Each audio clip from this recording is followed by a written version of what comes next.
P4 అనేది ఏదో ఆలోచన కాదు. ఈరోజు మనం అంబేద్కర్ గారిని చూస్తున్నాం. నేను ఆ విషయం కూడా మీకు ఒక్కసారి చెప్తాను. ఈరోజు మీరు చూస్తే నేను ముఖ్యమంత్రి అయినప్పుడు 2003లో ఎస్సీ కమిషన్ ఏర్పాటు చేశాం. ఎస్సీ ఎస్టీలపై వేధింపులు ఉండేటివి. ఆ రోజుట్లో మీరు చూస్తే 2 గ్లాసుల సిద్ధాంతం, టీ బంకుకు పోతే ఎస్సీలకు వేరే గ్లాసు పెట్టేవాళ్ళు. ఆ గ్లాసు వాళ్లే కడుక్కోవాలి, ఆ గ్లాసులోనే టీ తాగాలి. ఇంకో పక్క దేవాలయాల్లో ప్రవేశం లేదు కొన్ని ప్రాంతాల్లో. ఇంకో పక్కన ఎక్కడ చూసినా ఒక బోర్ ఉంటే ఆ బోర్లో నీళ్లు కూడా ఎస్సీలు తీసుకోవడానికి వీలు లేదు. ఊర్లోకి వస్తే చెప్పులు వేసుకొని నడవడానికి వీలు లేదు. అప్పుడు నేను ఆలోచించి జస్టిస్ పున్నయ్య కమిషన్ వేశాను. ఆయన రికమెండేషన్లు ఇచ్చాడు. ఒక 2000 పేజీల రికమెండేషన్లు ఇచ్చాడు.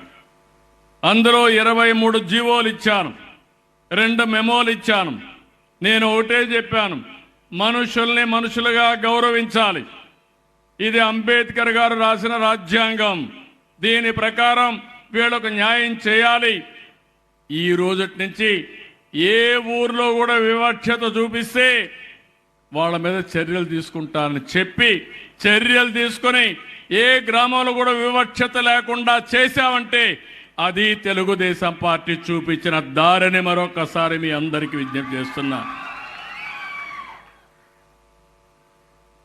ప్రతి నెల మీటింగులు పెట్టాం.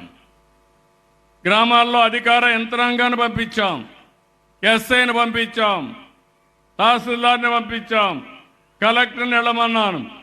ఎక్కడ కూడా దాడులు చేయడానికి వీలు లేదు.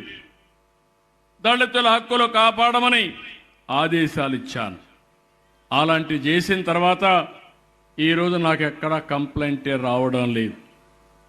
ఈరోజు నేను కూడా ఎస్సీ కుటుంబంలో కూర్చొని వాళ్ళు చేసిన పలహారం తీసుకొని వచ్చినప్పుడు ప్రతి ఒక్కరికి ఇది ఒక మెసేజ్.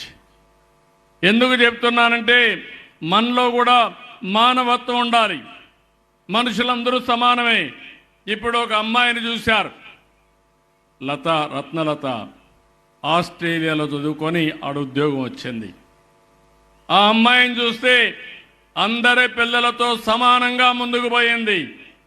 ఇంకో పక్క అనిల్ని చూశారు, కెనడాలో ఉద్యోగం చేస్తున్నాడు, 70 లక్షల రూపాయలు 60-70 లక్షలు సంపాదిస్తున్నాడు.